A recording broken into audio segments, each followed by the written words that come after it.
Hi friends, welcome to Rekha's kitchen. இன்றைக்கி நம்ம ரொம்ப டேஸ்ட்டாக சூப்பராக கொடுவா மீன் குழம்பு எப்படி செய்யறதுன்னு பார்க்க போகிறோம். வாங்க வீடியோக்குள்ளே போகலாம். அதுக்கு முதல்ல வானலை அடுப்பில் வச்சுக்கலாம்.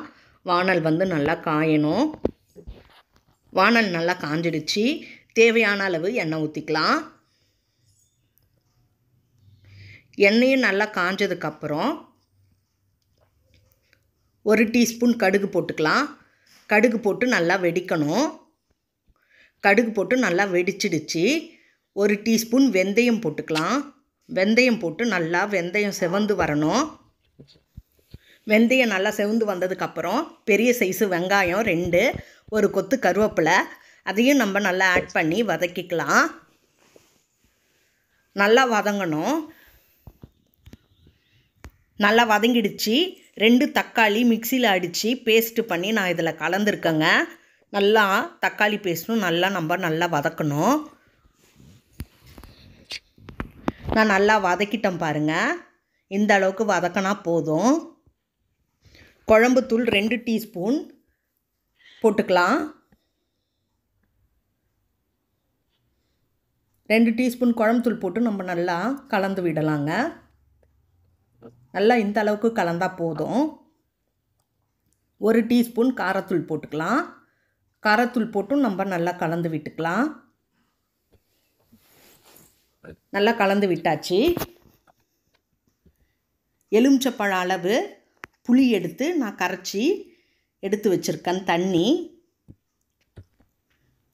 அவ்வளோதான். இந்த தண்ணியை நம்ம வதக்கணும் இல்லைங்களா, எல்லா பொருளையும் இதில் ஊற்றிக்கலாம். புளி தண்ணி நல்லா ஊற்றி நம்ம கலந்து கொடுக்கணும். மிளகாத்தூள்லாம் கட்டி இல்லாமல் நல்லா கலந்து கொடுக்கலாங்க. நல்லா கலந்து விட்டுக்கிட்டே இருக்கணும்.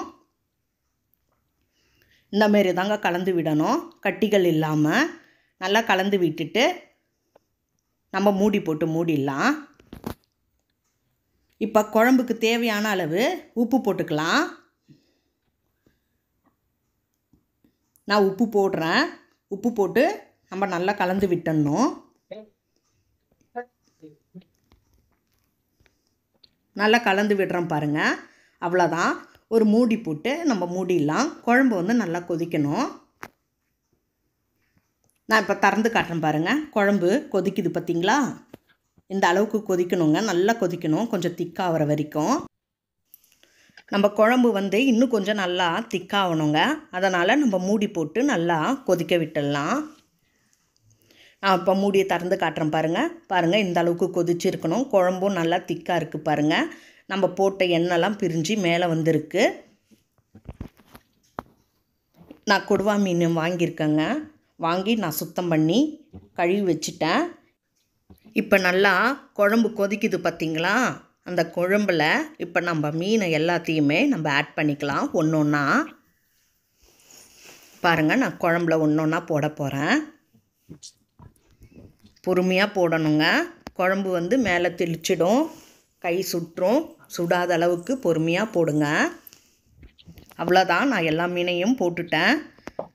இப்போ குழம்புல நல்லா மீன் முங்குற அளவுக்கு நல்லா கொஞ்சம் கிண்டி விடுங்க. இந்த மாதிரி கிண்டி விட்டுட்டு ஒரு மூடி போட்டு நம்ம மூடிடலாம். 10 நிமிஷம் கழித்து நம்ம ஓப்பன் பண்ணுவோங்க. மீனோட பச்சை வாசனைலாம் போகணும். நல்லா மீனும் கொதிக்கணுங்க. இப்போ நான் மூடியை திறந்து காட்டுறேன். 10 நிமிஷம் ஆயிடுச்சு. மீனும் நல்லா கொதிச்சு சூப்பராக வாசனை அடிக்குதுங்க. மீன் குழம்பு நல்லா டேஸ்ட்டாக அருமையாக சூப்பராக இருக்கும். சாப்பிடும் போது வாசனையும் அருமையாக இருக்குங்க.